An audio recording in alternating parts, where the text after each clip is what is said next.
Hello everyone, welcome to NS engineers Adda. और आज हम डिस्कस करने वाले हैं पीएचई जेई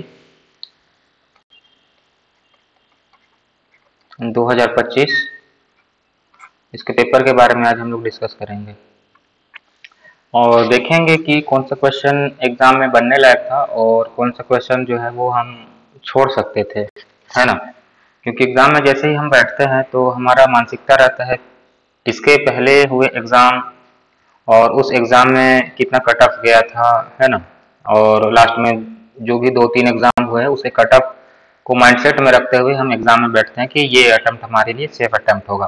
तो इसलिए क्या है कि नहीं बनता हुआ सवाल भी हम क्या करते हैं, अटेम्प्ट करते हैं और वहाँ पे फिर कुछ माइनस मार्किंग होता है ना। तो वो सब चीज़ों को हम देखेंगे। तो इसमें हमारा ए सेट है, ए सेट के अकॉर्डिंग 26 नंबर का सवाल था। ये सर्वे का सवाल है। इसमें बोला गया था कि जब भी हम सर्वे करते हैं, ट्रिग्नोमेट्रिकल सर्वे करते हैं, लेवलिंग करते हैं, सर्वे करते हैं, तो हमारा स्टेप क्या होना चाहिए। तो जो हमारा स्टेप होता है, सबसे पहला स्टेप क्या होता है कि वह जगह चूज करेंगे जहाँ से हमारा सभी साइड जो है वो विजिबल हो, है ना।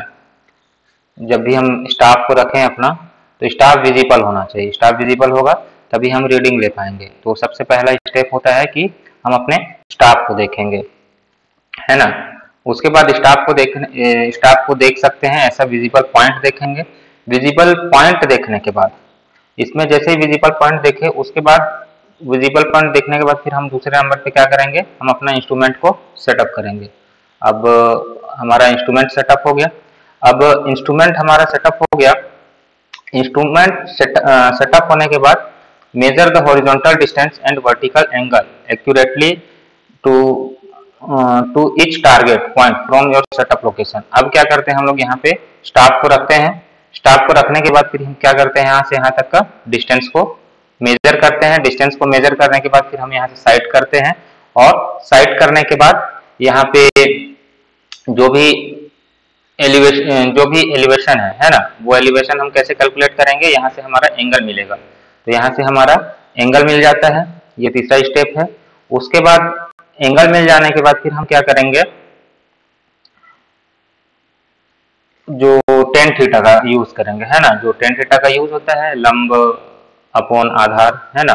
तो ये हमारा थीटा पता है, यहाँ पे ये हमको थीटा पता होता है, टेन थीटा पता होता है, ये डिस्टेंस पता होता है। उसके बाद फिर हमारा ये वाला एलिवेशन जो है वहां से हमको मिल जाता है। तो अगला स्टेप हो जाता है ये ट्रिग्नोमेट्रिक फॉर्मूला। फिर validity, finding your cross referencing with existing topography map और बेंचमार्क, ठीक है। तो हमारा जो सीरियल नंबर हो जाएगा बी। सबसे पहले इंस्ट्रूमेंट जगह देखेंगे विजिबल। उसके बाद फिर हम देखेंगे अपना जो स्टाफ है, ये अपना इंस्ट्रूमेंट सेटअप करेंगे। इंस्ट्रूमेंट सेटअप करने के बाद फिर उसके बाद मेजर हॉरिजॉन्टल स्टाफ रखेंगे। स्टाफ रखने के बाद हॉरिजॉन्टल डिस्टेंस मेजर करेंगे। हॉरिजॉन्टल डिस्टेंस मेजर करने के बाद यहाँ से एंगल मिलता है, एंगल हम देखेंगे, है ना। फिर एंगल मिलने के बाद फिर हमारा जो आखिरी स्टेप होगा वो हमारा जो भी मेजरिंग लेवलिंग होगा वो हम यहाँ से फाइंड आउट कर लेंगे। तो इसका बी आंसर ओके है ना। और ये बनने लायक सवाल था, है ना। ये जो क्वेश्चन है ये हमारा बनने लायक सवाल था और नहीं भी बना होगा तो कोई दिक्कत नहीं है। इसको हम लोग मॉडरेट रेंज में ले सकते हैं, है ना। क्योंकि ए और बी में हम वहाँ पे कंफ्यूज हो सकते हैं कि पहले हम इंस्ट्रूमेंट सेट करें या फिर पहले हम इंस्ट्रूमेंट अप्रोप्रिएट पॉइंट देखें जहाँ से हमारा सब कुछ विजिबल हो। तो थोड़ा मॉडरेट लेवल का है ये क्वेश्चन नंबर 1 है जो हमसे बन सकता था, है ना। इसको बनने की कैटेगरी में हम लेते हैं। उसके बाद अगला क्वेश्चन है 27 नंबर का। इसमें बोला गया है कि what is the recommended value diameter and length of the double bar for the slab thickness 230 mm with spacing 300 mm, है ना। तो डबल बार हमारा क्या होता है, जब भी हम कंक्रीट का रोड डिजाइन करते हैं, कंक्रीट का रोड डिजाइन करते हैं मतलब कि हम रिजिड पेमेंट डिजाइन करते हैं। तो रिजिड पेमेंट डिजाइन करते हैं तो जो रिजिड पेमेंट होता है वो कभी भी देखेंगे एक ही स्लैब कंटिन्यूअसली नहीं होता है ना। उसमें क्या करते हैं हम लोग, पहले बनाते हैं, मतलब क्या होता है, जब हम बिल्डिंग बनाते हैं तो बिल्डिंग बनाते हैं तो उसमें बिल्डिंग में अगला अगला बीम जोड़ने के लिए या फिर अगला फ्लोर जोड़ने के लिए जो डेवलपमेंट लेंथ प्रोवाइड करते हैं, है ना। तो वहीं पे यहाँ पे क्या होता है, जो हम यहाँ पे लेंथ निकाले रहते हैं कि अगला जो हम स्लैब बनाएंगे, रोड बना रहे हैं, कंक्रीट रोड बना रहे हैं, तो कंक्रीट रोड बनाने के लिए अगला जो रोड होगा उसको हम इसमें जोड़ेंगे, तो ये कनेक्शन का काम करता है, ये दोनों रोड को जोड़ने का काम करता है अगला स्लैब ढालेंगे तो उसको हम लोग बोलते हैं डॉवेल बार, है ना। तो डॉवेल बार के बारे में हमको कहाँ मिलेगा, ये रिजिड पेमेंट है, तो रिजिड पेमेंट के बारे में हमको मिलेगा IRC 58 में, है ना। तो IRC 58 में इसके बारे में हमको जानकारी मिलता है। और ये जो IRC 58 बोलता है ना, कि हमको क्या थिकनेस लेना है, ये थिकनेस के अकॉर्डिंग, स्लैब के थिकनेस के अकॉर्डिंग, कि इसका जो थिकनेस के अकॉर्डिंग है हम लोग जो बार का डायमीटर लेते हैं T/8 से लेकर के T/6 तक हम इसका बार को लेते हैं। IRC 58 ऐसा रिकमेंड करता है। तो यहाँ से हम लोग सॉल्व करेंगे, तो यहाँ से सॉल्व करेंगे तो हमारा जो वेरिएशन आएगा, है ना, जो वेरिएशन आएगा तो वेरिएशन इसी में सबसे ज़्यादा आएगा। और हम लोग सेफ रहना चाहते हैं हमेशा, RCC में अभी कोई भी स्ट्रक्चर डिजाइन करते हैं तो सेफ रहने के लिए जो भी ज़्यादा डायमीटर रहता है उसको हम लोग एडॉप्ट करते हैं। तो इसके हिसाब से हम कैलकुलेट करेंगे तो हमारा C आंसर करेक्ट होगा, है ना। और इसमें क्या है कि कुछ लोग जो क्वेश्चन सॉल्व कर रहे हैं तो डबल बार के बारे में अगर नहीं पढ़े होंगे तो यहाँ पे स्लैब वर्ड दिया हुआ है, तो स्लैब वर्ड दिया हुआ है तो डायरेक्टली T/8 करके भी हम कैलकुलेट किए होंगे, तो उन्होंने ए आंसर भी कैलकुलेट किया होगा, है ना। तो ये थोड़ा सा मॉडरेट लेवल का सवाल है, हो सकता है किसी से बना होगा, हो सकता है किसी से नहीं बना होगा, क्योंकि तो डबल बार के बारे में ज़्यादा हम लोग नहीं देखते हैं। तो इसको मैं कैटेगरी में सिली मिस्टेक हो सकता है या फिर नहीं बना की कैटेगरी में इसको मैं ले रहा हूँ, है ना। और इसका आंसर जो है वो C है, हो सकता है। इसके बाद फिर हमारा अगला सवाल है, फिर अरेंजमेंट वाला सवाल है। अरेंजमेंट वाला सवाल है, arrange the step in the correct order to identify, calculate and adjust for local attraction in the close traverse. अब इसके बारे में दिया गया है,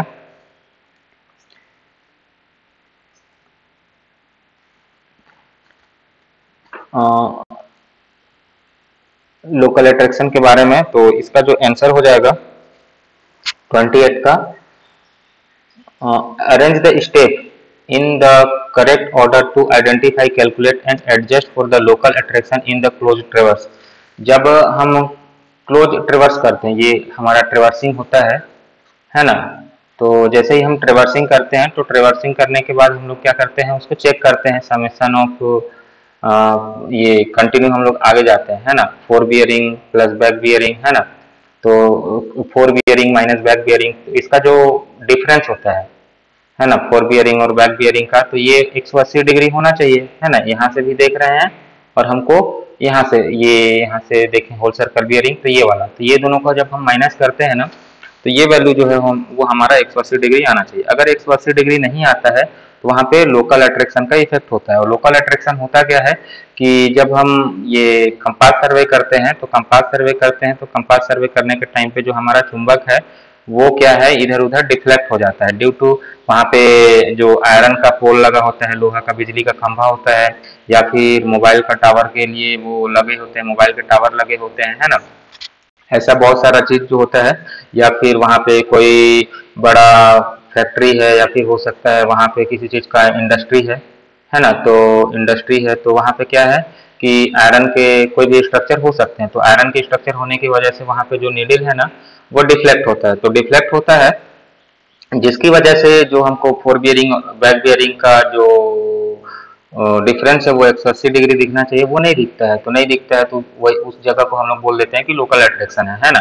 तो यहाँ से ये वाला मेजर कर लिए, 180 दिखा दिया, तो ये भी लोकल अट्रैक्शन से प्रभावित नहीं है और ये भी लोकल अट्रैक्शन से प्रभावित नहीं है। लेकिन ए और बी, उसके बाद जब हम लोग बी और सी मेजर किए तो यहाँ पे 180 डिग्री इनका माइनस नहीं आया, तो इसको हम लोग बोल सकते हैं कि सी जो है लोकल अट्रैक्शन से प्रभावित है ना। उसके बाद फिर सी और डी को मेजर किए, तो सी और डी को मेजर किए तो इसमें भी प्रभावित होगा, जाहिर सा बात है। तो पता चल जाएगा कि सी हमारा लोकल अट्रैक्शन से प्रभावित है। और इन दोनों के बीच में माइनस करने पे जो भी वेरिएशन आ रहा है 180 से, तो उतना ही अगर यहाँ से भी आ रहा है तो डी, इसको अगर हम लोग डी बोलें तो डी लोकल अट्रैक्शन से प्रभावित नहीं है, लेकिन इस दोनों का माइनस करने के बाद 180 से जितना डिफ्लेक्ट हो रहा है उसके अलावा कुछ और वैल्यू से डिफ्लेक्ट हो रहा है, तो मान के चलते हैं कि हमारा डी भी लोकल अट्रैक्शन से प्रभावित है। या फिर ए और डी को जब हम लोग माइनस करेंगे तो 180 नहीं आएगा, तो वहां पे भी हम लोग बोल सकते हैं कि ए प्रभावित नहीं था तो हमारा डी प्रभावित है। तो इस प्रकार से हमारा लोकल अट्रैक्शन होता है, और लोकल अट्रैक्शन से 2 सवाल आए थे, है ना। तो इंपॉर्टेंट टॉपिक था, तो ये सवाल मेरे हिसाब से बनने लायक था, बन जाता, है ना। तो इसका अरेंजमेंट हम लोग देख सकते हैं, लोकल अट्रैक्शन को कैलकुलेशन करने के क्या मेथड होते हैं। तो सबसे पहले होता है कि observe the four bearing and back bearing of the all ट्रेवर्स। सबसे पहले हम लोग क्या करेंगे, फोर बियरिंग और बैक बियरिंग हम लोग मेजर कर लेंगे। फोर बियरिंग और बैक बियरिंग मेजर कर लिए, मेजर करने के बाद फिर हमारा अगला स्टेप क्या होता है, identify station where fore bearing and back bearing differ by value other than the 180। वही चीज मैं बोला कि इन दोनों को माइनस करते हैं, तो माइनस करने के बाद 180 आना चाहिए। अगर 180 से फर्क मार रहा है तो वहां पे लोकल अट्रैक्शन से वो प्रभावित है। उसके बाद फिर अगला है calculate the angular error caused by the local attraction each affect station. अब दोनों को माइनस किए, तो दोनों को माइनस किए, तो माइनस करने के बाद जो भी आया, हो सकता है 30 मिनट आए, हो सकता है 1 डिग्री आए, है ना। 180 से वो 180 से डिफर करके वो 181 आए, है ना, या फिर 180 डिग्री 30 मिनट आ जाए, कुछ भी आ सकता है। तो यहाँ पे 30 मिनट का अंतर आ गया, यहाँ पे 1 डिग्री का अंतर आ गया, तो वो चीज हम लोग कैलकुलेट कर लेंगे। वो चीज कैलकुलेट करने के बाद फिर हमारा अगला स्टेप क्या होगा, apply the correction to the observe bearing and recheck the. फिर जो भी चीजें होगा उसको हम लोग वो डिस्ट्रीब्यूट कर देंगे जितना जितना उसमें रहता है ना। जो भी माइनस रहता है उसको फिर हम लोग उसके एंगल पे माइनस कर देंगे। अगर सी प्रभावित है तो सी के एंगल को माइनस कर सी के पास एडजस्ट कर देंगे। सी और डी दोनों प्रभावित है लोकल अट्रैक्शन से, तो डी और डी दोनों में उसको हम लोग क्या कर देंगे, अप्लाई कर देंगे। फिर दोनों को अप्लाई करने के बाद फिर लास्ट में क्या करेंगे, फिर compare sum interior angle of bearing with theoretical value for close traverse, है ना। उसके बाद फिर लास्ट में हम लोग क्या करेंगे, कंपेयर सम कर देंगे। तो ये हमारा प्रोसेस है। तो अगर ये लोकल अट्रैक्शन के बारे में हम लोग पढ़े होंगे तो ये भी सवाल हमसे बनने लायक था। तो ये भी हम लोग मान सकते हैं कि ये 26 बनने लायक था, और 27 को मॉडरेट में लिए या फिर नहीं बनने लायक था, और ये तो ये हमारा यहाँ पे ये दूसरा सवाल बनने लायक था, है ना। तो ये भी हम बनने की कैटेगरी में लेते हैं। उसके बाद हो सकता है यहाँ पे भी सिली मिस्टेक हो जाए, ए और ई में हम लोग वो ना कर पाए कि कौन पहले कर सकते हैं। हो सकता है एग्जाम हॉल का प्रेशर ऐसा रहता है, तो हो सकता है यहाँ पे सिली मिस्टेक हो जाए। तो इसको भी चलिए हम लोग बोल देते हैं कि पहले वाला बनने की कैटेगरी में है, इसको भी हम लोग मॉडरेट कंडीशन में ले सकते हैं, क्योंकि कंफ्यूज कर सकता है। पेपर का लेवल हाई होने से आसान सवाल भी सिली मिस्टेक होते हैं। अब वहाँ पे प्रेजेंस ऑफ माइंड क्या काम करता है, तो वो बहुत ज्यादा डिपेंड करता है। फिर अगले क्वेश्चन की तरफ हम लोग आगे आते हैं।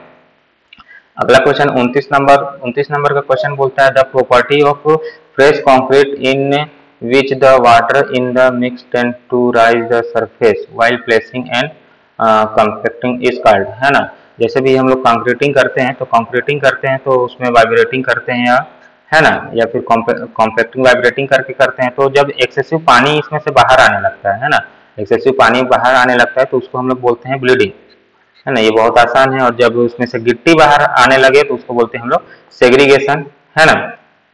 और क्या होता है कि जब भी हम कंक्रीट मिक्सिंग करते हैं तो उसमें पानी मिलाते हैं तो सैंड का क्या होता है, सरफेस टेंशन की वजह से सैंड का जो वॉल्यूम है 4 से 6% के आसपास पानी जब मिलाते हैं तो जो सैंड है वो सरफेस टेंशन की वजह से उसका वॉल्यूम काफी इंक्रीज हो जाता है ना। तो उसको बोलते हैं बल्किंग ऑफ सैंड। और क्रीप क्या होता है, जब भी हम कोई स्ट्रक्चर लगाते हैं और स्ट्रक्चर बनाने के पश्चात उस पर कोई लोड आता है, लोड आने की वजह से उसमें कोई एक परमानेंट डिफॉर्मेशन हो जाता है ना, तो उसको हम लोग बोलते हैं क्रीप। तो ये चारों इंपॉर्टेंट टर्म्स हैं और ये याद होता है। तो ये हमारा बनने वाला कैटेगरी का क्वेश्चन है, तो इसको हम लोग किसी भी कंडीशन में गलत नहीं कर सकते थे, है ना। तो ये हमारा दूसरा नंबर का क्वेश्चन है जो बनना ही बनना चाहिए था। एक तो हो गया, है ना, एक क्वेश्चन हमारा बनना ही बनना क्वेश्चन था। तो 26, 27, 28 और 29, है ना, यहाँ से ये दूसरा नंबर का सवाल है जो बनना ही बनना था। उसके बाद अगला नंबर का सवाल है 30 नंबर का सवाल। Slope of the stair should not be flatter to the 125 degree to 100 degree, है ना। तो जो हमारा स्लोप होता है स्टेयर का वो कितना होता है, 25 डिग्री से 45 डिग्री तक होना चाहिए, है ना। तो यहाँ पे जो स्टेटमेंट है वो थोड़ा सा मिस्टेक है ना। तो हो सकता है ये विलोपित हो जाए, है ना, क्योंकि अगर किसी का गलत होगा तो वो लोग दावापत्ती करेंगे स्टेटमेंट पे, तो हो सकता है ये विलोपित हो जाए। और विलोपित नहीं होगा तो ठीक है, विलोपित नहीं होगा तो उस कंडीशन में हम लोग देखते हैं इसका असर्शन और रीजन क्या बोलता है कि 25 degree is the safe slope, है ना। 25 degree is the safe slope और 25 डिग्री इज द फ्लैटर, है ना। तो जो 25 डिग्री होता है वो सेफ भी होता है और थोड़ा फ्लैट भी होता है। तो सेफ है और फ्लैट भी है, तो फ्लैट है इसलिए भी सेफ है हम लोग बोल सकते हैं, है ना। तो ये इसका क्या है, दोनों सही हो सकता है, असर्शन और रीजन दोनों सही हो सकता है। और हो सकता है इसको जिसको गलत हुआ होला वो दावापत्ती लगा के इसको हम लोग कुछ लोग गलत करने का कोशिश करेंगे, है ना। उसके बाद फिर ये भी जो है वो बन सकता था, है ना, और नहीं भी बना होगा तो कोई दिक्कत नहीं है। हम लोग अगला क्वेश्चन की तरफ बढ़ते हैं। 31 नंबर का क्वेश्चन क्या बोलता है, the question consist of two statement, वही असर्शन रीजन वाला है। असर्शन रीजन में दिया हुआ है ट्रांसपोर्टेशन का सवाल आया हुआ है। अब ट्रांसपोर्टेशन का सवाल आया हुआ है, बोला है कि the four mixed traffic condition the super elevation should fully counteract the centrifugal force for the full design, ठीक है। जब हम लोग मिक्स ट्रैफिक का बात करते हैं, मिक्स ट्रैफिक का बात करते हैं तो वहाँ पे जहाँ पे मोड़ होता है तो क्या होता है कि जो गाड़ी है इधर की तरफ ये जब हम लोग कर्व में जाते हैं तो क्या होता है कि सेंट्रीफ्यूगल फोर्स लगता है और इसको ये पीछे की तरफ उधर गिरने का चांसेस रहता है, स्कीडिंग होने का चांसेस रहता है। इसलिए क्या करते हैं, गाड़ी को थोड़ा इधर की तरफ झुका कर चलाते हैं और क्या होता है कि उधर स्किड ना करे करके हम लोग कुछ एलिवेशन प्रोवाइड करते हैं। तो जो पहला स्टेटमेंट होता है वो सही होता है। उसके बाद बोला है कि super elevation is limited to 7%, ये भी सही बात है ना। If the radius of curve is less than the desirable minimum it is limited to 5%, है ना। If the radius is more than desirable, देखिए ये हम लोग पढ़ते हैं 4 से 7% तक, है ना। तो जो वैल्यू होता है 4 से 7% अलग अलग जगह के हिसाब से भी वेरी करता है।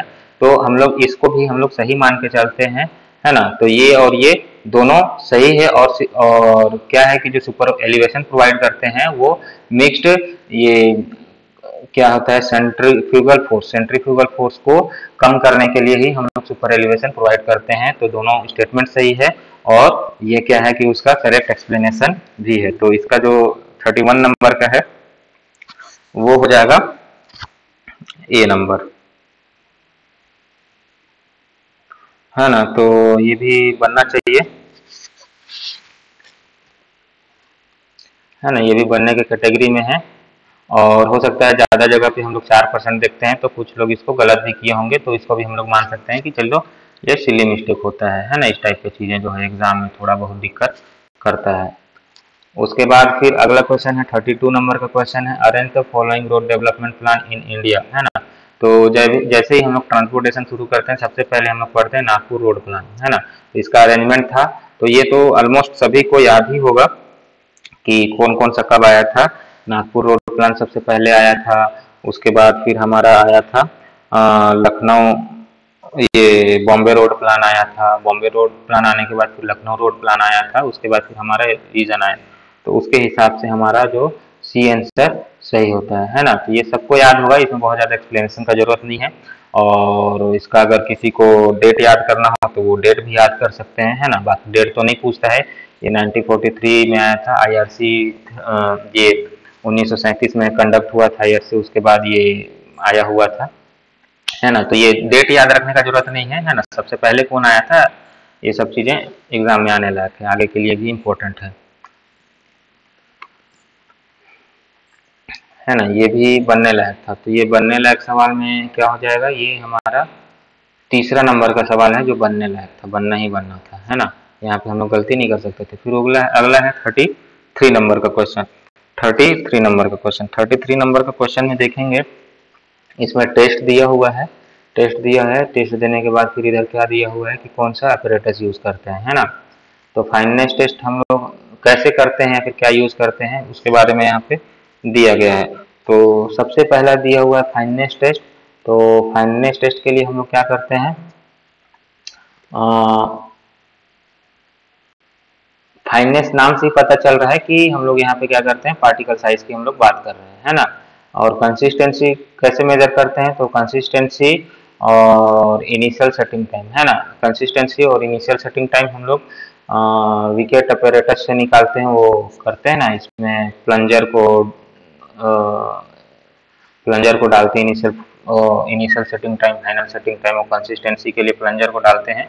और प्लंजर का अलग अलग डायामीटर होता है ना, वहाँ से हम लोग क्या करते हैं, इनिशियल सेटिंग टाइम, कंसिस्टेंसी और फाइनल सेटिंग टाइम निकालते हैं। तो यहाँ पे प्लंजर का जो डायामीटर होता है ना, वो आजकल एग्जाम में पूछता है, तो उसको भी आगे के लिए याद रखेंगे, है ना, कि कौन सा प्लंजर साइज यूज होता है और वो कहाँ तक पेनिट्रेट होता है। ये 40 mm का जो होता है टोटल डेप्थ होता है, तो 40 mm में कहाँ तक वो पेनिट्रेट होता है, कौन कौन से टेस्ट में, ये भी याद रखने के लिए चीज़ें आजकल लोग बहुत पढ़ रहे हैं, है ना। तो कंसिस्टेंसी किस किस चीज़ के लिए करते हैं, वाटर कंटेंट के लिए करते हैं, है ना, सबको पता ही होगा, बहुत बेसिक से सवाल है। फिर initial and final setting time, initial तो ये क्या हो गया, पहला का 2, दूसरा का 3, है ना।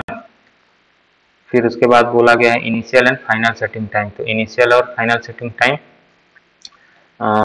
तीसरा का डिटरमाइन द सेटिंग टाइम, है ना, तो नाम से ही दिख रहा है। उसके बाद साउंडनेस टेस्ट, साउंडनेस टेस्ट का हो जाएगा हमारा चौथा नंबर, इवेलुएट वॉल्यूम स्टेबिलिटी, है ना। साउंडनेस का बात करते हैं ना, लीचटलियर अपरेटस इस टाइप का रहता है ना। इस पे हम लोग सीमेंट को डाल देते हैं और 24 घंटे के बाद फिर देखते हैं, ये भी पूछा जाता है। और गर्म पानी में डालते हैं तो क्या होता है, ओपीसी सीमेंट के लिए कितना होता है, पीपीसी सीमेंट के लिए कितना होना चाहिए, इसका जो एक्सपांसन होता है 5 mm किसी के लिए होता है, किसी के लिए 10 mm होता है ना। ठंडे पानी में रखते हैं तो कितना mm होता है, गर्म पानी में रखते हैं तो वो चार्ट है ना। तो आजकल वो सब चीज़ें भी पूछता है, तो वो सब चीज़ों को भी हमको याद रखना कि कौन कौन सा सीमेंट के लिए कितना कितना है ना। तो वो रहा बात साउंडनेस टेस्ट का, वो क्या मेजर करता है कि कितना श्रिंकेज होगा या कितना एक्सपांसन होगा, ठीक है। तो एक्सपांसन वॉल्यूम का बात करता है साउंडनेस टेस्ट। फिर कॉम्प्रेसिव स्ट्रेंथ टेस्ट, अगला है compressive strength test. Compressive strength test जो बच गया वो compressive strength, determine the strength hardness of cement, बहुत ईजी सवाल था, लास्ट टाइम 3 क्वेश्चन बनने लायक था। अब ये अगला जो है वो चौथा नंबर का हो गया, है ना, चौथा नंबर बनने लायक है। तो इसका आंसर हो जाएगा हमारा बी, बहुत ईजी सवाल था।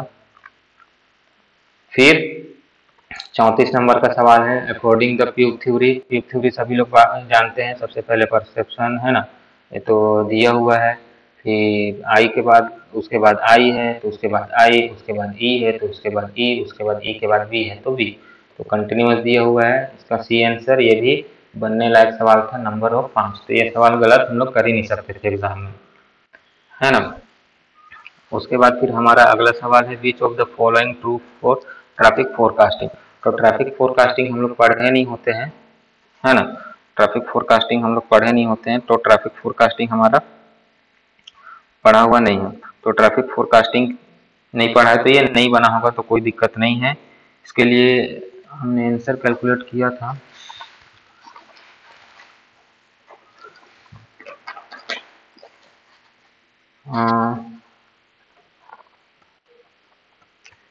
इसके लिए 2 और 3, फोरकास्ट आर रियरली ट्रू, है ना, फोरकास्ट आर रियरली ट्रू। इसका जो आंसर निकाले थे वो ये हम लोग लिए थे, है ना। तो देख लीजिएगा, बाकी आंसर आने के बाद इसका पता चलेगा। फिर ये 36 नंबर का सवाल, पीछे 5 क्वेश्चन बनने लायक थे। उसके बाद फिर अगला सवाल है, slope deflection equation B of the member B C for the frame show on the figure is, E I is constant दिया है ना। तो यहाँ पे स्लोप डिफ्लेक्शन इक्वेशन का बात करता है, तो स्लोप डिफ्लेक्शन इक्वेशन क्या होता है, 2EI/L, फिर 2 थीटा, जिस पॉइंट के लिए निकाल रहे हैं उस पॉइंट का, प्लस, है ना, उसके अगला वाले का थीटा, है ना, जिस पॉइंट के लिए कैलकुलेट कर रहे हैं तो वो 2 थीटा हो जाता है, अगले के लिए कर रहे हैं तो वहाँ के लिए हम लोग थीटा रखते हैं। फिर वो हो जाता है प्लस या माइनस, वहाँ पे जो भी सेटलमेंट रहता है वो हम लोग देखते हैं, है ना। तो यहाँ पे सेटलमेंट वगैरह का बात नहीं किया है, तो हम लोग इतना का ही बात करेंगे। उसके बाद किसके लिए पूछा है, मेंबर BC के लिए पूछा है। तो BC के लिए पूछा है तो 2 टाइम्स ऑफ B हो जाएगा और 1 टाइम्स ऑफ C हो जाएगा, मतलब इसके लिए बात कर रहे हैं, है ना। फिर यहाँ पे क्या होता है, हम लोग जो पहले फिक्स्ड एंड मोमेंट हम लोग कैलकुलेट कर लिए रहते हैं, है ना। फिक्स्ड एंड मोमेंट प्लस ये हमारा स्लोप डिफ्लेक्शन इक्वेशन होता है, तो यहाँ पे हम लोग स्लोप डिफ्लेक्शन इक्वेशन कैलकुलेट कर सकते हैं। स्लोप डिफ्लेक्शन इक्वेशन, अब फिक्स्ड एंड मोमेंट क्या होता है, अगर हमारा फिक्स्ड एंड है तो फिक्स्ड एंड है तो क्या हो जाता है, यहाँ पे WL² और यहाँ पे WL²/12, ठीक है। अब क्या होगा, लोड ऐसा सैगिंग कर रहा है ना, तो लोड की वजह से ऐसा मोमेंट, लोड की वजह से ऐसा इसका बेंडिंग मोमेंट, ये डिफ्लेक्शन होगा। और यहाँ पे जो मोमेंट पूरा का पूरा मोमेंट इसको रजिस्ट कर रहे हैं, यहाँ पे थीटा बनने नहीं दे रहा है, तो एंटी क्लॉकवाइज आता है, तो इसको हम लोग एंटी क्लॉकवाइज आता है, इसलिए इसको हम लोग नेगेटिव लेते हैं। और यहाँ पे क्लॉकवाइज मूवमेंट आ जाता है, इसलिए हम लोग इसको पॉजिटिव लेते हैं। तो बी एंड को हम लोग नेगेटिव ले लिए, तो नेगेटिव वाला देखिए ये भी है और ये भी है ना। अब ठीक है, अब ये बी और सी में हो गया, उसके बाद -40 हो गया, -40 कैलकुलेट कर लेंगे तो -40 हो जाएगा, है ना। कैलकुलेट करके देख लीजिएगा। उसके बाद वैल्यू रखेंगे 2EI, है ना, 2EI एल कितना है, 4 है, तो यहाँ पे हम लोग रख देंगे 4, 2EI/4, फिर 2θB, है ना, प्लस θC। अब क्या हो जाएगा, 2EI, ये 2 कैंसिल हो जाएगा, 1/2, और ये 2 के साथ मल्टीप्लाई हो जाएगा, तो θB 1 टाइम्स हो जाएगा, तो यहाँ पे 0.5 टाइम्स EI θB है यहाँ पे, ये तो ये आंसर हम लोग का सही हो जाएगा। ये वैसे इजी सवाल था, ये बनने लायक सवाल था, है ना। स्ट्रक्चर सब बनने लायक रहता है। ये 6 नंबर हो गया, ये 6 नंबर क्वेश्चन बनने लायक थे, जिसको हम लोग गलत कर ही नहीं सकते थे एग्जाम के पॉइंट ऑफ व्यू से। उसके बाद फिर अगला है 37 नंबर का सवाल, pick up the correct option from the following for the beam show on the figure, है ना। अब यहाँ के लिए बोला गया है, स्टेटमेंट वाइज दे दिया है, तो स्टेटमेंट वाइज दे दिया है, तो इस टाइप की चीज़ें हम लोग बहुत पढ़ते हैं, है ना। एसी का सवाल लगाएंगे तो इस टाइप का सवाल बहुत सारा दिया हुआ रहेगा, सेमेस्टर सब में भी हम लोग पढ़ते हुए आ रहे हैं। इसमें पहला स्टेटमेंट दिया है कि मूवमेंट एट AB = 0, है ना, तो हिंज है और साइड वाला हिंज है, तो मूवमेंट एट AB = 0 सही बात है। उसके बाद बोला है कि MAB = MBA, AB = BA नहीं होगा, है ना, नहीं होगा, क्योंकि ये जो इंटरमीडिएट है यहाँ पे कुछ ना कुछ मूवमेंट आता है ना, तो ये वाला स्टेटमेंट गलत हो जाएगा। उसके बाद बोला है MBA + MBC, MBA + MBC, हमेशा हम लोग देखते हैं इस पॉइंट पे, है ना, कि जो summation of movement about A = 0 लेते हैं, या फिर summation of movement about B = 0 लेते हैं। इसका मतलब होता है कि इसके इस तरफ का मूवमेंट और इसका इस तरफ का मूवमेंट, जो टोटल मूवमेंट आता है ना, वो 0 होता है ना।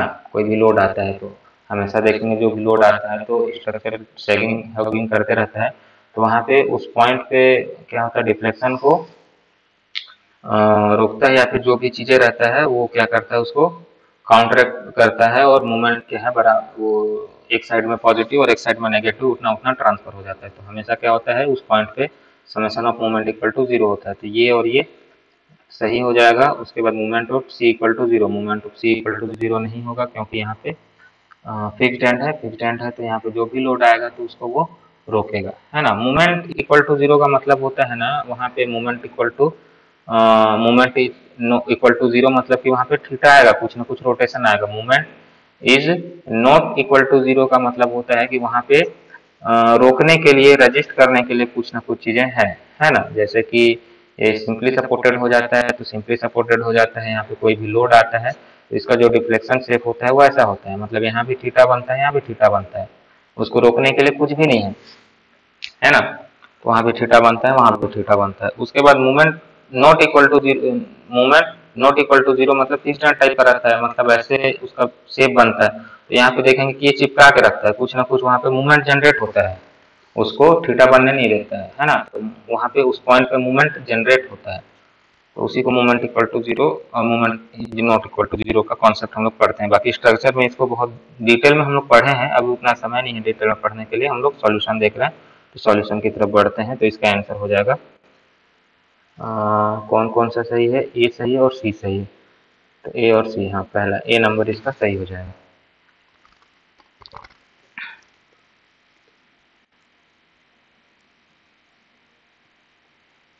ठीक है, ये भी इजी के कंडीशन में था, तो 6 और 1 7, है ना, यहाँ पे हम लोग का 7 क्वेश्चन बढ़िया से बनने लायक था। उसके बाद फिर अगला क्वेश्चन है, which equipment are use for the handling loose material such as the sand and gravel, है ना। तो देखिए सैंड और ग्रेवल को, ये क्लैम सेल के बारे में अगर फोटो ही देखेंगे ना, तो ये फोटो ही देखेंगे तो देखेंगे क्लैम सेल इस टाइप का पकड़ के रखता है ना। वो शंख टाइप घोंघी बोलते हैं ना, उस टाइप का रहता है, सेल टाइप का रहता है ना। और ज़्यादातर देखेंगे ये कचरा वचड़ा निकालने का काम आता है, समुद्र के आसपास रहता है ना, तो वहाँ से निकालने का काम आता है, तो वो होता है सैंड और ग्रेवल को करने का काम होता है। पावर सवेल एक्सकावेशन वाला रहता है। ड्रैग लाइन क्या होता है, समुद्र से ये होता है ड्रैग लाइन, समुद्र से जो कचरा वचड़ा निकालने का काम करता है। बैकहो ये भी एक्सकावेशन वाला होता है। तो क्लैम सेल इसका सही आंसर है ना। बाकी सब नहीं है, इसको काट देते हैं, है ना। तो ये भी देखिए अलग से ये मेंशन था इक्विपमेंट के बारे में, तो ये पढ़ना था, है ना। तो ये बनने लायक सवाल था। तो बनने लायक सवाल में 8 क्वेश्चन हम लोग ले लिए अभी तक। उसके बाद 39 number, with increase the compacting energy in compaction test, है ना। तो इसके बारे में बहुत डिटेल में पढ़े होंगे और बहुत फ्रिक्वेंटली क्वेश्चन पूछा जाता है। जब हम लोग कॉम्पैक्शन एनर्जी बढ़ाते हैं तो क्या क्या होता है ना। मतलब कि हम लोग सॉइल का जो प्रोक्टर टेस्ट करते हैं, तो इसमें मिट्टी भरा हुआ रहता है, मिट्टी भरा हुआ रहता है, तो यहाँ पे जब हम लोग हैमर लेते हैं, उसका वेट सब बढ़ाते हैं, तो क्या होता है कि ये ज़्यादा कॉम्पैक्ट होगा। जाहिर सा बात है कि जब हम लोग वेट बढ़ाएंगे, यहाँ से ज़्यादा फोर्स लगाएंगे, जितना फोर्स लगाएंगे उतना ज़्यादा कॉम्पैक्ट होगा, जितना ज़्यादा कॉम्पैक्ट होगा उतना ज़्यादा उसका डेंसिटी बढ़ेगा, तो डेंसिटी इंक्रीज होगा, है ना। अब डेंसिटी इंक्रीज होगा, अब क्या होता है उसमें पानी का मात्रा भी कम लगता है ना। कम पानी में वो ज़्यादा डेंस हो जाता है, बहुत ज़्यादा पानी नहीं लगता, पानी का अमाउंट भी कम हो जाता है। तो क्या होता है, ऑप्टिमम मॉइस्चर कंटेंट जो होता है वो कम होता जाता है। जितना ज़्यादा वेट लगाएंगे उतना ज़्यादा मॉइस्चर कंटेंट वहाँ पे कम हो जाएगा। अगर पानी का मात्रा हम लोग बढ़ाते जाएंगे, है ना, पानी का मात्रा एकदम से बढ़ाते जाएंगे, तो क्या होगा, वो गीला हो जाएगा, तो ड्राई डेंसिटी वैसे भी कम हो जाएगा, है ना, क्योंकि वहाँ पे पानी का मात्रा बढ़ता जा रहा है और सॉइल का मात्रा कम होता जाएगा। तो सॉइल का जो स्पेसिफिक ग्रेविटी होता है 2 के आसपास होता है, 2 से प्लस माइनस होता है, पानी का क्या होता है 1 होता है। तो पानी का मात्रा बढ़ाते जाएंगे तो इस जो ड्राई डेंसिटी है वो जाहिर सा बात है इन दोनों का एवरेज रहेगा, जितना जितना है। तो ये ज़्यादा बढ़ाएंगे तो कम हो जाएगा। तो वैसे ही एनर्जी जैसा बढ़ाते जाते हैं, तो एनर्जी बढ़ाते जाते हैं तो क्या होता है, उसका कॉम्पैक्टनेस बढ़ता जाता है। लोड बढ़ाते हैं तो, और पानी का मात्रा भी हमको कम डालना पड़ता है पहले की तुलना में। उसका ग्राफ भी पढ़े होंगे, है ना। पहले अगर मॉइस्चर कंटेंट ऐसा रहा है ना, तो ये ऑप्टिमम मॉइस्चर कंटेंट वाला चीज़ हो गया। अब जब हम लोग कॉम्पैक्शन एनर्जी बढ़ाते हैं, कॉम्पैक्शन एनर्जी बढ़ाते हैं, तो ऑप्टिमम मॉइस्चर कंटेंट भी पीछे शिफ्ट हो जाता है और ये भी ऊपर जाता है, ड्राई डेंसिटी भी बढ़ता है ना। ये होता है वाटर कंटेंट और ये होता है गामा डी, ड्राई डेंसिटी को बताता है, इधर शिफ्ट हो जाता है। ये बहुत फ्रीक्वेंटली पूछा जाता है और इसका बहुत कॉन्सेप्ट है, इसमें से बहुत सारे सवाल बनते हैं। तो ये पढ़ने लायक था, ये बनने लायक था। तो ये नंबर 9 बोल दिए कि हम लोग का बनने लायक था। उसके बाद अगला क्वेश्चन है, the maximum allowable vertical deflection under the live load four cantilever beam on industrial building. देखिए पहले तो इस सबको नहीं पढ़ते थे, लेकिन ये डाटा है, डाटा याद करने लायक चीजें हैं। अब इसमें क्या होता है कि जो इंडस्ट्रियल बिल्डिंग होता है ना, अब इसमें पूछा नहीं है कि वो इलास्टिक क्लाउडिंग है कि ब्रिटल है ना, मेंशन नहीं किया है। तो मेंशन नहीं किया है तो हम लोग उसके ऑप्शन के अकॉर्डिंग क्या है उसको हम लोग, बाकी किसी के अकॉर्डिंग मैच नहीं कर रहा, तो उसके ऑप्शन के अकॉर्डिंग मैच करेंगे कि वो ब्रिटल के लिए दिया हुआ है कि इलास्टिक के लिए दिया है ना। तो अगर दोनों के लिए दिया रहता तो कोई दिक्कत था, लेकिन एक ही के लिए दिया है और मेंशन नहीं किया है, तो हम लोग उसी को एजम्पशन मानेंगे, है ना। तो इसका बी नंबर हमारा सही हो जाएगा।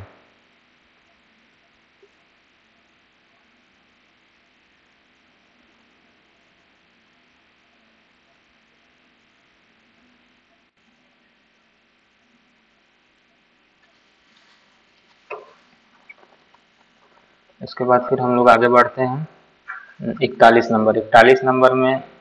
तो ये हमारा क्या हो गया, बनने लायक सवाल हो गया कि नहीं बनने लायक। अब देखिए क्या है, डाटा उतना याद रहता नहीं है ना, हर टाइप का डाटा को हम लोग याद करते नहीं है। मैं तो अपने टाइम पे शायद नहीं पढ़ा था इसको, है ना, इस टाइप का डाटा को उतना याद करने लायक नहीं लगा था, क्योंकि उतना फ्रिक्वेंटली नहीं पूछा जाता था। बाकी बना है तो भी ठीक है, नहीं बना है तो भी ठीक है ना। तो ये बनना ही बनना है टाइप का क्वेश्चन नहीं था। फिर 41 नंबर का सवाल है, 41 नंबर का सवाल है, मैच द फॉलोइंग, है ना। गजेट बेस दिया हुआ है, इधर pitch of rivet union formula दिया है, एक्सियल टेंशन दिया है ना। इधर दिया है बोल्ट्स। तो देखिए बोल्ट्स के बारे में जब पढ़ेंगे तो वहाँ का पहला एजम्पशन होता है कि बोल्ट में सिर्फ और सिर्फ एक्सियल टेंशन ही आएगा, है ना। बोल्ट में सिर्फ और सिर्फ एक्सियल टेंशन, है ना। तो उसके बारे में हमारा ये हो गया बी का ए। उसके बाद फिर क्या होता है स्टील बेस, सब स्टील बेस कॉलम जो होता है ना उसमें हम लोग गजेट भेज देते हैं, है ना। आप लोग देखेंगे जो हुडिंग वुडिंग लगा हुआ रहता है ना बड़ा बड़ा, कहीं भी देखेंगे बड़े सिटीज में या कहीं पे भी आजकल जो बड़े होर्डिंग्स होते हैं एडवर्टाइजमेंट वाला होता है ना। तो वो क्या होता है ये जो कॉलम बने होते हैं, है ना, ये सर्कुलर उसका बना होता है, लोहे का बना होता है या फिर, है ना। अब जब इसको हम लोग यहाँ पे बेस में वो करते हैं, बेस में रखते हैं और बेस में जब सेटल करते हैं तो क्या होता है कि यहाँ पे कंक्रीट में डायरेक्ट इसका बोल्टिंग नहीं करते हैं, है ना। यहाँ पे एक बेस प्रोवाइड किया जाता है। अब बेस प्रोवाइड करते हैं और फिर उसमें क्या करते हैं हम लोग उसमें ड्रिल करके उसमें फिर हम लोग उसमें बोल्टिंग वोल्टिंग करते हैं जो भी रहता है ना। तो इस या फिर वेल्डिंग करते हैं तो इस चीज़ को बोला जाता है गजेट बेस। तो वो गजेट बेस हो गया। तो गजेट बेस किस में यूज हो जाएगा हमारा ये स्टील कॉलम में, है ना। उसके बाद size of rivet, size of rivet मतलब डी निकालते हैं कि यूनियन फार्मूला यूज किया जाता है साइज ऑफ रिवेट्स के बारे में। उसके बाद फिर लैप ज्वाइंट दिया हुआ है तो जो भी बच गया वो लैप ज्वाइंट का हो गया। कौन सा बच गया हमारा पिच ऑफ रिवेट, है ना। तो ये हो गया हमारा लैप ज्वाइंट। तो कौन सा आंसर सही हो जाएगा इसका?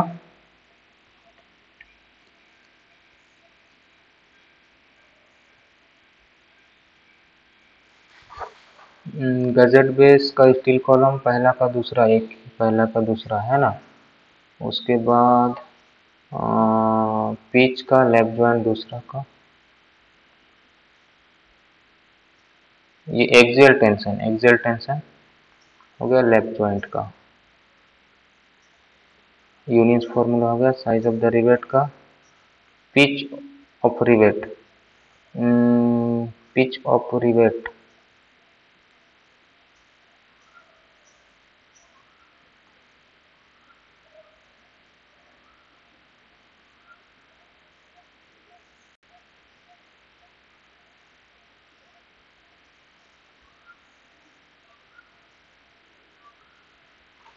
ठीक है। लेफ्ट ज्वाइंट हो गया, पिच ऑफ रिवेट दूसरा का चौथा, इसका हो जाएगा डी ऑप्शन सही हो जाएगा, है ना। सी का सी का तीसरा union formula size of the rivet axial tension bolt, है ना। तो इसका हो जाएगा हमारा डी ऑप्शन सही हो जाएगा। ठीक है, ये भी बनने लायक सवाल था। तो बनने लायक सवाल में हमारा कितना हो जाएगा, पीछे था 8 9 और ये 10 सवाल जो गलत होने ही नहीं थे। When the plasticity index soil is 0, है ना। तो प्लास्टिसिटी इंडेक्स क्या होता है, एक लिमिट होता है सॉइल का, लिमिट वाला पढ़े होंगे, है ना। श्रिंकेज लिमिट, है ना, श्रिंकेज लिमिट, फिर 3 लिमिट होता है, प्लास्टिक लिमिट और एक और लिमिट होता है। तो उसमें प्लास्टिसिटी जहाँ पे आता है, प्लास्टिसिटी इंडेक्स जितना ज़्यादा होता है उतना ज़्यादा हम लोग उसको शेप को चेंज कर सकते हैं, है ना। प्लास्टिसिटी मतलब प्लास्टिक का गुण मतलब उसमें हम लोग डिफॉर्मेशन कर सकते हैं, परमानेंटली डिफॉर्मेशन कर सकते हैं। जैसे मूर्ति बनाना हो गया, है ना। तो ब्लैक कॉटन सॉइल होता है जिसको प्लास्टिसिटी बहुत ज़्यादा होता है ना, कैसे भी शेप में उसको ले सकते हैं। तो उसको बोलते हैं प्लास्टिसिटी इंडेक्स। प्लास्टिसिटी इंडेक्स जितना ज़्यादा उतना अच्छे से हम लोग उसमें चेंजेस कर सकते हैं, उतना उसमें प्लास्टिक का गुण होता है ना। तो उसके हिसाब से प्लास्टिसिटी इंडेक्स 0 किसका होगा, जिसको हम लोग बिल्कुल ही मोड़ नहीं सकते। तो देख लो क्ले से मूर्ति बनाते हैं तो प्लास्टिसिटी इंडेक्स आएगा ही आएगा। सिल्ट में भी क्ले का मात्रा होता है, कुछ सेंट का मात्रा होता है, तो इसमें भी कुछ ना कुछ प्लास्टिसिटी इंडेक्स होगा ही। सिल्ट जहाँ जुड़ा वहां पे होगा ही होगा। और ये जो सेंड होता है ना, रेत, अब रेत को जैसा चाहे वैसा नहीं मोड़ सकते हैं, भुरभुरा के गिर जाता है, उसमें प्लास्टिसिटी का गुण बिल्कुल 0 होता है। तो एकदम बनने लायक सवाल था, है ना। इसका जो आंसर हो जाएगा, इसका आंसर हो जाएगा सी। ये बनने लायक ही सवाल था। 10 और 1 11 नंबर का बनने लायक ही है। प्लाईवुड इज स्पेसिफाइड, है ना, प्लाईवुड इज स्पेसिफाइड। अब देखिए प्लाईवुड शायद सिलेबस में नहीं था, पढ़े होंगे तो भी ठीक है, नहीं पढ़े होंगे तो भी ठीक है ना। इसको कहीं पे थिकनेस में लेता है, कहीं पे नंबर्स ऑफ लेयर्स में लेता है ना। तो इसका जो मेजरमेंट होता है 2 टाइप का होता है, हो सकता है कंफ्यूजिंग हो, तो इसको मैं बनने लायक कैटेगरी में नहीं लेता हूँ। लेकिन जो इसका आंसर हो जाएगा इन दोनों में से कुछ भी ले सकता है ना। लेकिन हम लोग जो अप्रोप्रिएट आंसर लिए हैं, मार्केट में भी जब हम प्लाईवुड खरीदने जाते हैं तो थिकनेस के हिसाब से ही मांगते हैं कि 6 mm का होगा, 8 mm का होगा, 10 mm का होगा, तो उसका थिकनेस से ही हम लोग मेजरमेंट करते हैं। बाकी कहीं कहीं पे नंबर्स ऑफ लेयर्स में दिया होगा, है ना, तो इस पे दावा पत्ती करके दवा पत्ती इसमें लगाया जा सकता है ना, अगर किसी को दवा पत्ती लगाना होगा तो। बाकी सी आंसर है और कहीं पे डी आंसर भी ले सकते हैं। तो ये बनने लायक की कैटेगरी में मैं नहीं जोड़ रहा हूँ, है ना। बाकी बना होगा तो बढ़िया बात है। उसके बाद अगला नंबर का सवाल है, चौथा नंबर का, ये 44 नंबर का सवाल है। For the below assertion and reason choose the correct alternative. The magnetic declination at the place is constant over the time, है ना। देखिए, ये मैग्नेटिक डिक्लिनेशन का सवाल पहले भी आया था, यहाँ भी आया। Magnetic declination at a place is constant over the time. Time के हिसाब से कांस्टेंट नहीं होता है ना, कि कहीं पे लोहे का बिल्डिंग आ गया, कहीं पे लोहे का पोल आ गया, कहीं पे वहाँ पे टावर लग गया, है ना। तो अलग अलग चीजें होता है, या फिर पहले था और अब नहीं है। तो वहाँ पे जो आयरन का स्ट्रक्चर, कोई भी स्ट्रक्चर है, वो पहले था या अभी नहीं है, या फिर अभी है और बाद में पहले नहीं था, है ना। तो डिपेंड करेगा, तो ये कांस्टेंट नहीं होगा। तो पहला स्टेटमेंट ही गलत हो गया, तो पहला स्टेटमेंट ही गलत हो गया, तो उसका एक ही आंसर होता है ना। और उसके बाद ये भी बनने लायक ही सवाल था, है ना। 10, 11, 11 पिछले देखे थे, 11 और एक 12, है ना। उसके बाद 45 नंबर है। Arrange the water audit exercise in water supply system in the chronological order. Water supply के बारे में दिया है। अब यहाँ से बना है तो ठीक है, नहीं बना है तो ठीक है, डाउटफुल वाले थे, इसको एग्जाम में हम लोग छोड़ सकते थे, ठीक है, छोड़ने लायक सवाल है ये।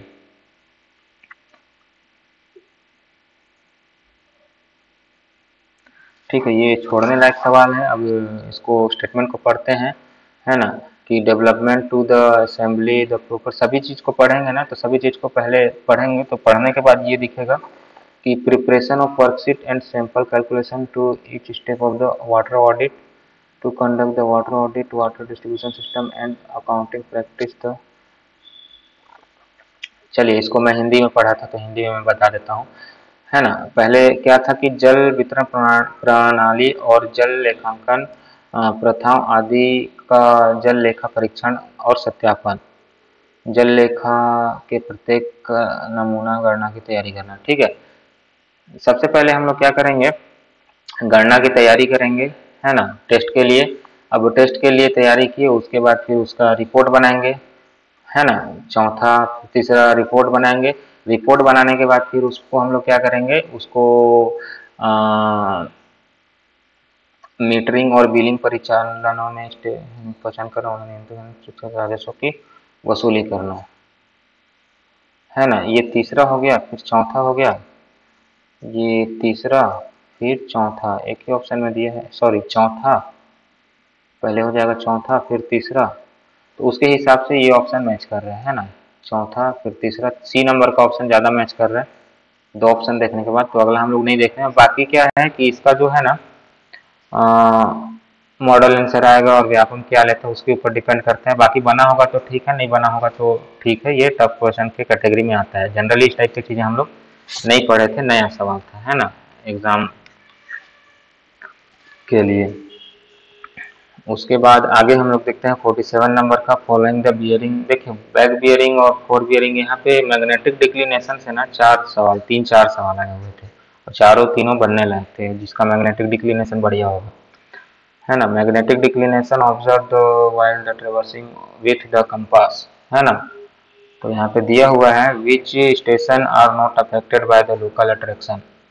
अब लोकल अट्रैक्शन से कौन प्रभावित नहीं है, इसके बारे में पूछा है। तो वही चीज़ है कि बैक बियरिंग और फोर बियरिंग को माइनस करेंगे तो 180 आना चाहिए। अगर 180 डिग्री नहीं आ रहा है तो प्रभावित है, तो यहाँ पे माइनस करेंगे तो 180 डिग्री आ जाता है। तो ए और बी दोनों जो है वो प्रभावित नहीं है। क्लोज ट्रेवर्स है ए, बी, सी और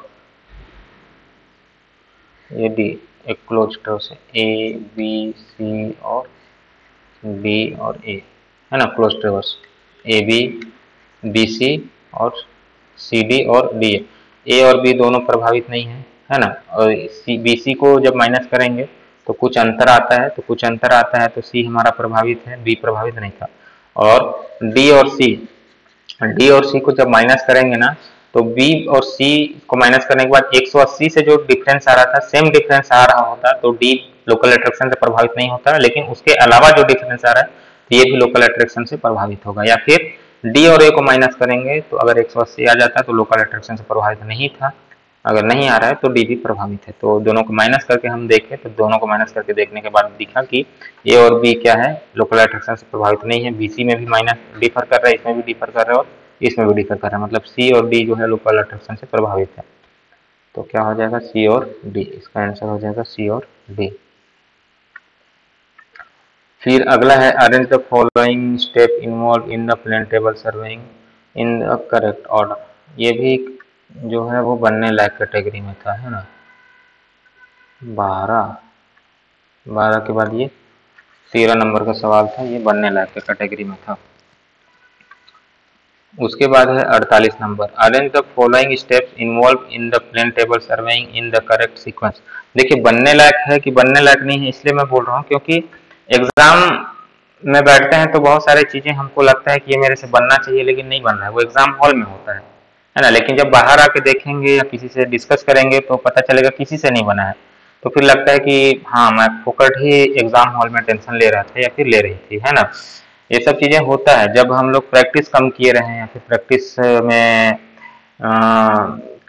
सही तरीके से ना हो, है ना। एक विशेष तरीके से तैयारी करना होता है, कुछ चीजों को छोड़ना नहीं होता है ना।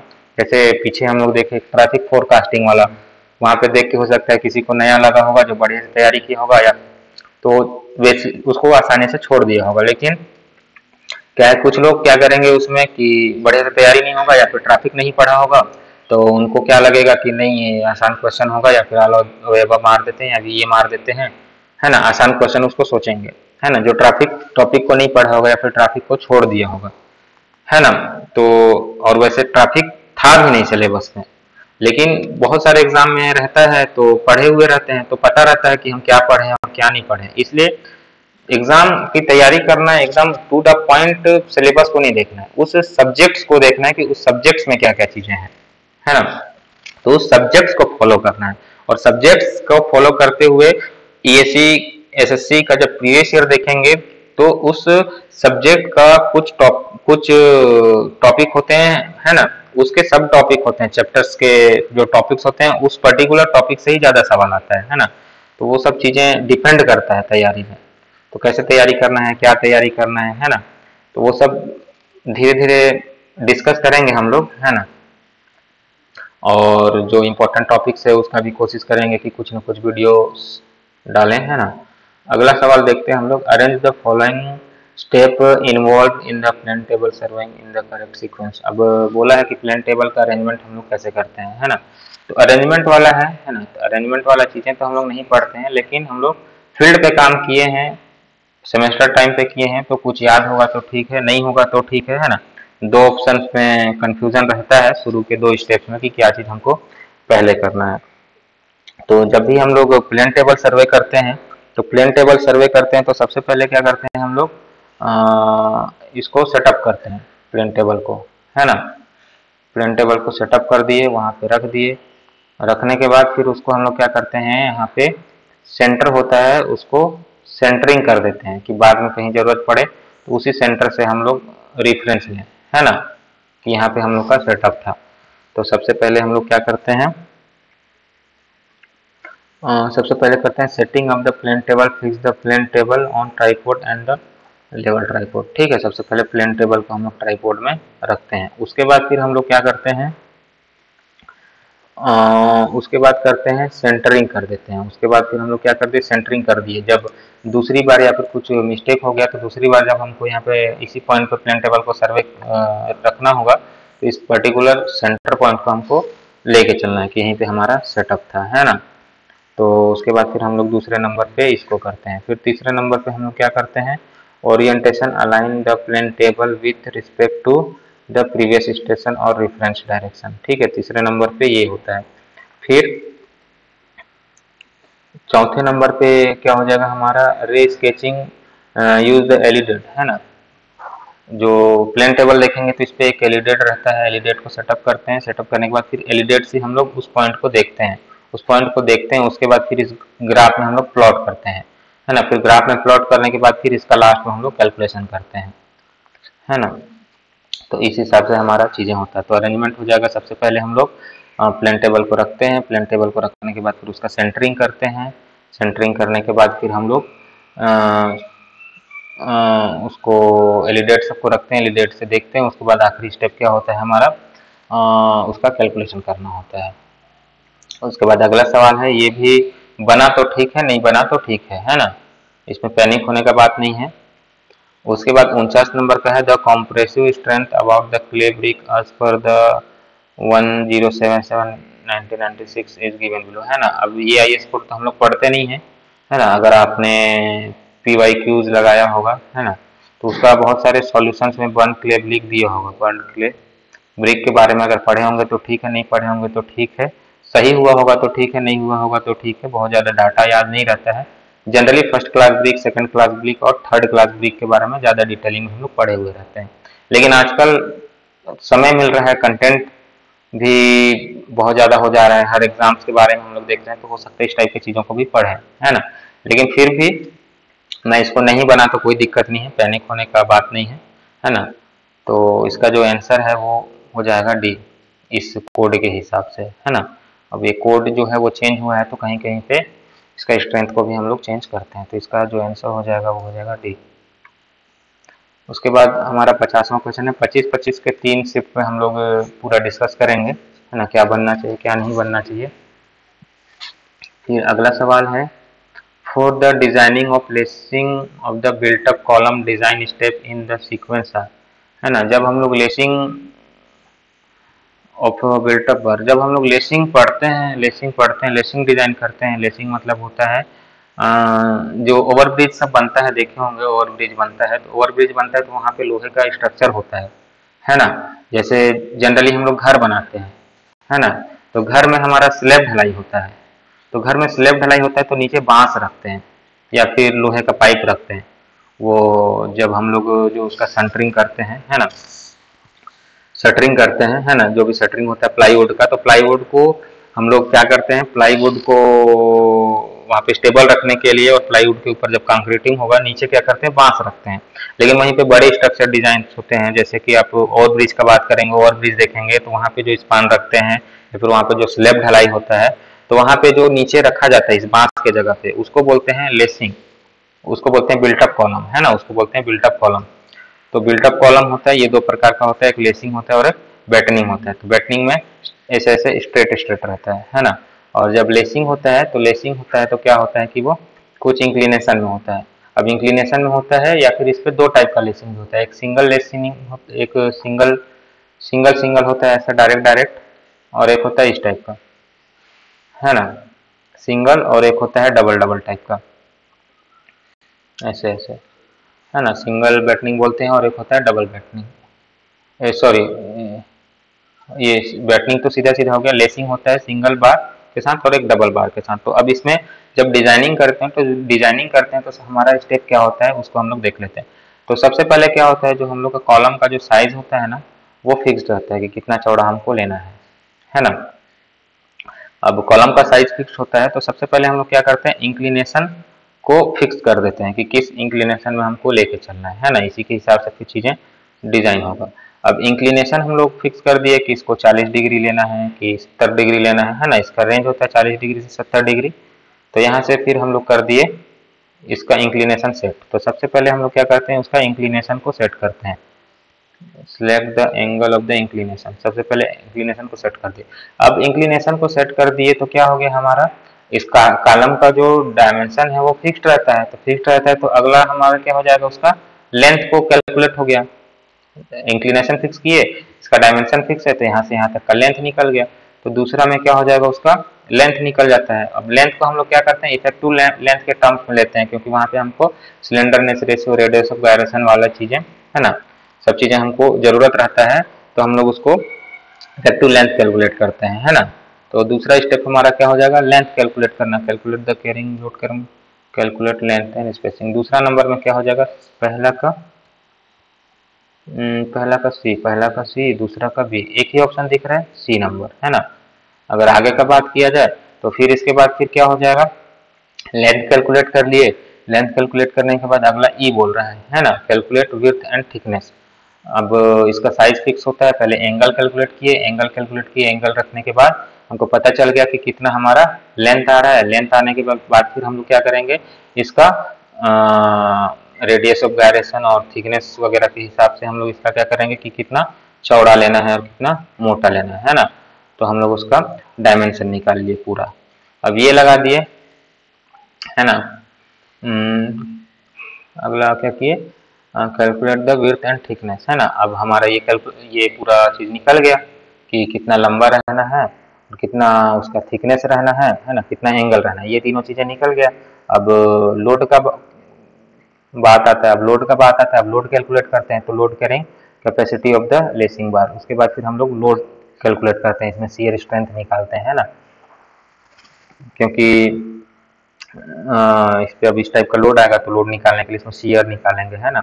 तो ये हो गया। उसके बाद फिर लास्ट में क्या होता है कि जब इसको हम लोग एक टाई मेंबर की तरह जब हम बनाते हैं, है ना, इसको जब टाई मेंबर मान लेते हैं तो इसमें क्या होता है, टेंशन या कंप्रेशन आता है। तो उसके लिए अब हम लोग को कैलकुलेट करना रहता है टेंसाइल और कंप्रेसिव स्ट्रेस, है ना। लास्ट में उसको चेक करते हैं कि टेंशन और कंप्रेशन में कैसा है। तो आखिरी स्टेप हो जाता है उसका टेंशन या फिर वो कैलकुलेट करना, कहाँ पे दिया है, कंप्रेसिव एंड टेंसाइल स्ट्रेंथ, है ना। लास्ट में अब इसको हम लोग क्या करते हैं,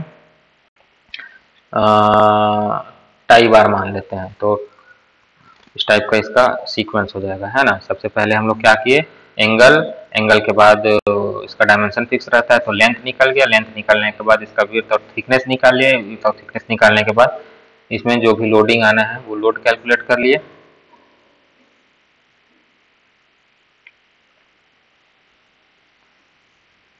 है ना। हो सकता है इसका डी भी हो, है ना। पहले कहीं कहीं पे अलग अलग दिए है, पहले एंगल निकाल लिए, एंगल निकालने के बाद लेंथ निकाल लिए, लेंथ निकालने के बाद फिर यहाँ पे कितना लोड आ रहा है उस लोड के अकॉर्डिंग हम लोग क्या कर सकते हैं, उसका थिकनेस को और चौड़ाई को ले सकते हैं, है ना। लेकिन हमारे हिसाब से जो ज़्यादा अप्रोप्रिएट लग रहा है वो है सी नंबर। तो 50 क्वेश्चन यहाँ पे हमारा डिस्कशन कंप्लीट हुआ। आगे का 50 क्वेश्चन नए वीडियो में देखेंगे, है ना। तो यहाँ तक अगर हम लोग देखें तो हमारा कितना क्वेश्चन बनना चाहिए था, 13 क्वेश्चन, है ना। अगर शुरू का 25 क्वेश्चन में अगर हम लोग बात करें ए सेट के हिसाब से तो 12 से 14 15, है ना। 13 से 15 इसको लिख देते हैं, है ना, या फिर 12 से 15, 12 से अगर 15 बना होगा इन क्वेश्चन में से, है ना, तो आप अपना तैयारी को सही मान सकते हैं। देखिए क्या होता है ना, सिलेक्शन होना नहीं होना नंबर ऑफ सीट्स पे भी डिपेंड करेगा। उस पर्टिकुलर टाइम पे हम क्वेश्चन को देखें तो हमारा उस पर्टिकुलर टाइम पे हमारा रिएक्शन क्या रहा है, हमारा माइंड क्या रिफ्लेक्ट किया, हम क्या सोचे, उस पेपर के अकॉर्डिंग भी कुछ चीजें जो है ना, 1 2 नंबर का 3 नंबर का वेरिएशन होता है ना। तो 1 नंबर 2 नंबर 3 नंबर से जिनका सिलेक्शन नहीं हो रहा है तो वो क्वेश्चन का पैटर्न, क्वेश्चन में किस टाइप के क्वेश्चन है, क्या क्वेश्चन है, ये सब चीजें जो है वो डिपेंड करता है ना। तो इसलिए इसका रेंज मैं रखा हूँ कि 12 से जो 15 क्वेश्चन है शुरू के 25 में से बनने लायक था, मतलब 10 सवाल यहाँ पे नहीं बना तो कोई दिक्कत नहीं है ना। शुरू के 25 में से, आगे का 25 में से हम लोग देखेंगे, ठीक। तो थैंक यू, और आगे का तैयारी को बढ़िया करते रहिए। उसके लिए हम लोग देखेंगे क्या क्या स्ट्रेटजी हमको लेके चलना है।